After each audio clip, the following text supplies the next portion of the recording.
وقال ربكم ادعوني أستجب لكم. بسم الله الرحمن الرحيم.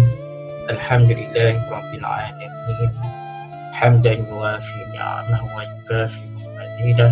يا ربنا لك الحمد كما ينبغي لجلال وجهك الكريم وعظيم سلطانك. Okey, pertama dan selamanya Ustaz merafakkan setinggi-tinggi kesyukuran kepada Allah Subhanahu Wa Taala kerana dengan rahmat, dengan kebaikan yang Allah Subhanahu Wa Taala kurniakan, kita dapat hadir pada kelas pada pagi ini. Dan semoganya Allah beri kesihatan, keselamatan, kebaikan, dan setiap masa kita, setiap saat kita berada dalam kelas ni, kita mohon supaya Allah jadikan saat yang masa yang kita berada dalam proses pembelajaran ini dikira sebagai kebaikan pahala. Jadi yang pertama sekali kita perbetulkan dulu niat supaya jasad tubuh badan kita yang berada secara online ini, kita berada kerana Allah Subhanahu Wa Taala, kita belajar kerana Allah Subhanahu Wa Taala. Okey, sebelum Ustaz teruskan pengajaran, ada beberapa perkara yang Ustaz ingin kongsikan, beberapa perkara isu semasa yang 2-3 hari ini berlegar. Kalau kita lihat kes kematian dari hari ke hari semakin meningkat, kematian semakin meningkat, tak kiralah kerana COVID atau sebagainya. Tetapi kita kena yakin dan pasti kematian itu ialah perkara yang pasti akan berlaku kepada makhluk yang bernyawa. Tak kiralah manusia, jin ataupun haiwan sekalipun, jika ianya bernyawa, makhluk, maka bila tiba masanya Allah akan mengambil nyawa yang diberikan. Satu hadis baginda Nabi Muhammad sallallahu alaihi wasallam yang mana diriwayatkan oleh Imam Bukhari dan Imam Muslim daripada Sayyidina Anas bin Malik radhiyallahu anhu menyebut bahawa pada suatu hari berlalu satu jenazah di hadapan baginda Rasulullah sallallahu alaihi wasallam dan para sahabat kemudian Rasulullah memuji kebaikan jenazah tersebut. Lalu datang pula seorang lagi jenazah dan mereka menyebut pula tentang keburukan. Maka Rasulullah sallallahu alaihi wasallam menyebut perkara yang sama seperti sebelumnya. Kemudian Sayyidina Umar Al-Khattab bertanya apakah yang dimasukkan oleh baginda Nabi dengan pernyataan itu. Baginda menerangkan jenazah pertama yang dipuji kebaikannya itu wajib baginya untuk menjadi penghuni syurga. Kemudian bila lalu jenazah kedua disebut keburukannya, Nabi kata wajib ke atasnya api neraka.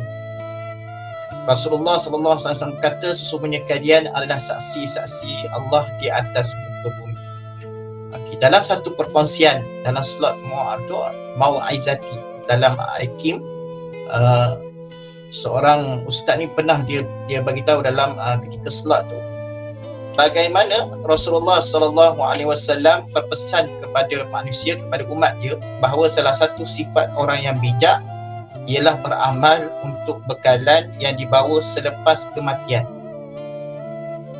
Maka manusia ni dia perlu bersedia untuk menghadapi kematian yang bila masa sahaja akan tiba.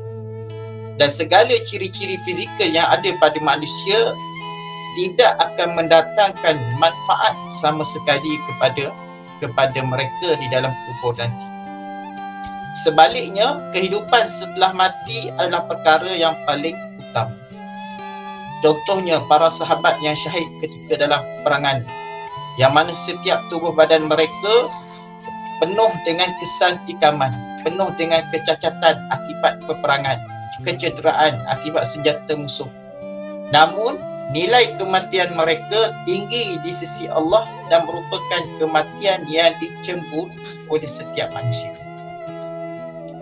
Keadaan kematian yang husnul khatimah ataupun su'ul khatimah menjadi nilaian sebenar di sisi Allah, yang mana disaksikan pada saat-saat akhir pada saat-saat akhir amalan yang dilakukan. Jadi tidak hairan bagi seseorang yang melakukan amalan ketika hidup, namun setelah kematiannya dan ketika hampir dimasukkan ke dalam syurga, tiba-tiba Allah perintahkan dia masuk ke dalam neraka kerana dia pernah beramal dengan amalan ahli neraka. Sebaliknya, manusia yang melakukan amalan kejahatan ketika hidupnya, tetapi pada penghujung dia beramal dengan amalan ahli syurga, dan apabila menemui ajal, dia diperintahkan untuk masuk ke dalam syurga. Jadi sesungguhnya manusia yang menemui ajal ketika melakukan solat, ketika berada di dalam majlis ilmu, ketika sedang mendengar khutbah ataupun menyampaikan khutbah dan sebagainya, antara contoh-contoh kematian yang dicemburui. Walau bagaimanapun, kita tak boleh nak bersangka buruk terhadap kematian mereka yang berlaku sebaliknya. Contohnya apa yang berlaku kepada Sayyidina Khalid Al-Walid. Sayyidina Khalid Al-Walid ni, dia sentiasa doa minta supaya dia mati dalam peperangan. Tetapi apa yang berlaku? Dia menemui ajal bukan dalam peperangan, tetapi menemui ajal di tempat tidur. Maksudnya dia mati ketika tidur. Dan peristiwa ini sebagai gambaran daripada Allah SWT supaya kita nilai amalan yang dilakukan sebagai bekalan untuk kita kembali kepada Allah SWT. Malah kematian yang dicemburui ini boleh berlaku kepada sesiapa sahaja, kepada sesiapa yang dikehendaki, bergantung kepada amalan ketika hidup. Dan manusia yang meninggal dunia dalam keadaan yang buruk, walaupun amalan awal hidupnya baik, selalunya berpunca daripada niat asal ataupun lintasan hati dia apabila melakukan kebaikan. Jadi kita kena pastikan amalan kebaikan yang kita lakukan berkekalan sehingga ke penghujung hayat. Jadi niat ini, hati ini perlu dijaga sentiasa bersih daripada sebarang penyakit hati. Kita kena elak jaga betul-betul hati. Kita buat kebaikan, kita suka sedekah atau sebagainya, walaupun kehidupan kita ini terkenal dengan sifat sedekah, tapi kita kena jaga hati kita tu supaya tidak terlintas perasaan itu. Bila hati itu tersalah sikit saja, boleh menyebabkan amalan kebaikan itu tidak sempurna. Sebab tu dalam kitab Ihya Ulumuddin, Imam Ghazali dia menukilkan satu dalam ayat buku dia, sesiapa yang belajar kemudian dia beramal, mengajarkan atau mengajak orang kepadanya, maka dia akan digelar sebagai orang yang agung di langit. Okey? Faham tak? Faham tak? Ustaz duduk berbebel seorang-seorang. Faham tak? Faham Okey, jadi maksudnya kita jaga kehidupan, sebab kematian kita ni tak tahu bila-bila masa saja boleh berlaku. Okey, sebelum itu Ustaz ada satu video sambil-sambil nak tunggu masa kelas. Ustaz cuba kongsikan video. Sekejap, Ustaz keluar dahulu.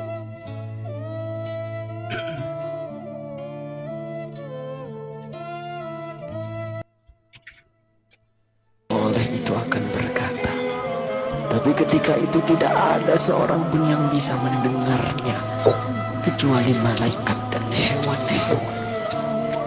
Manusia dan jin tidak bisa mendengar perkataan mayit. Rasul memberitahu kepada kita, mayit yang saleh itu akan berkata, As'ani ila baiti, ya Allah, percepat aku ya Allah, percepat aku ke rumahku ya Allah. Dia sudah melihat surga Allah. Dia sudah melihat surga karena kesolehan di dunia selama ini. Subhanallah. Tapi sebaliknya, ketika mayit itu mayit yang banyak maksiat, mayit yang selama di dunia suka mengumbar aurat, pembunuh, perusak, penipu, koruptor, ya Allah, mayit itu akan berkata, aina tadhabun, mau dibawa kemana aku ini? Berhenti, berhenti. Tapi tidak ada yang mendengarnya. Ibunya tidak bisa mendengarnya, ayahnya tidak bisa menolongnya, Teman-temannya tidak bisa berbuat apa-apa, dan terus ia dibawa ke dalam kuburnya. Subhanallah. Saudara, semua kita akan masuk ke dalam galian lubang tanah 2 meter. Ketika itu kita masih bisa melihat untuk yang terakhir, siapa yang mengubur kita, siapa yang menutupi tubuh kita dengan tanah. Mungkin keluarga kita, mungkin tetangga-tetangga kita, atau sahabat-sahabat kita. Tapi begitu selesai kita dikubur, orang-orang yang kita cintai, orang-orang yang dulu selalu bersama kita, orang-orang yang dulu selalu menemani kita, semuanya pulang. Semuanya pulang meninggalkan kita sendirian di kubur. Maka kita merasakan kesedihan, takut, gelisah. Tapi kita tidak bisa pulang mengikuti mereka. Kita hanya bisa mendengar langkah kaki mereka saat semua orang pulang meninggalkan kita sendirian di kubur. Astagfirullah. Di dalam kubur, darah, daging, tulang, belulang hancur. Sempit, gelap, rumah ular, rumah tanpa alas, rumah kesendirian. Tempat kita akan ditanyai perbuatan kita selama hidup di dunia. Itulah kubur. Saat itu tidak ada yang bisa menolong kita.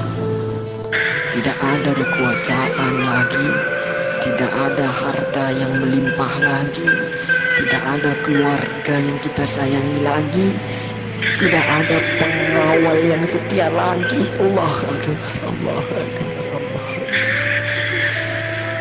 Tapi alhamdulillah, kita bersyukur karena kita masih hidup, saudara. Hari ini kita masih hidup, kita belum mati.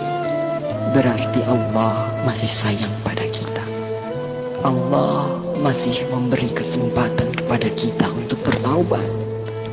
Allah masih beri kita waktu untuk beribadah sebanyak-banyaknya. Maka inilah saatnya. Inilah saatnya kita untuk bertaubat, saudaraku. Inilah saatnya kita untuk berjanji taat, saudara. Saatnya untuk kita berhenti melakukan kemaksiatan. Saatnya untuk kita berhenti melakukan kezaliman. Saatnya kita membahagiakan keluarga kita, istri kita, suami kita, orang tua kita, anak cucu kita. Saatnya kita berbuat baik untuk negeri yang tercinta ini. Saatnya kita berdakwah. Manfaatkan sisa umur ini untuk menebar kebaikan di sekitar kita. Karena kita tidak tahu kapan kita akan kembali kepada Sang Pencipta kehidupan, Allah Subhanahu wa Ta'ala. Katakanlah, sesungguhnya kematian yang kamu lari daripadanya, ia pasti menemui kamu. Kemudian kamu akan dikembalikan kepada Allah yang mengetahui gaib dan yang nyata. Lalu dia beritakan kepadamu apa yang telah kamu kerjakan. Surah Al-Jum'ah ayat 8. Semoga Allah mewafatkan kita dalam keadaan husnul khatimah. Allah makhtim lana bi husnil khatimah. Assalamualaikum warahmatullahi wabarakatuh.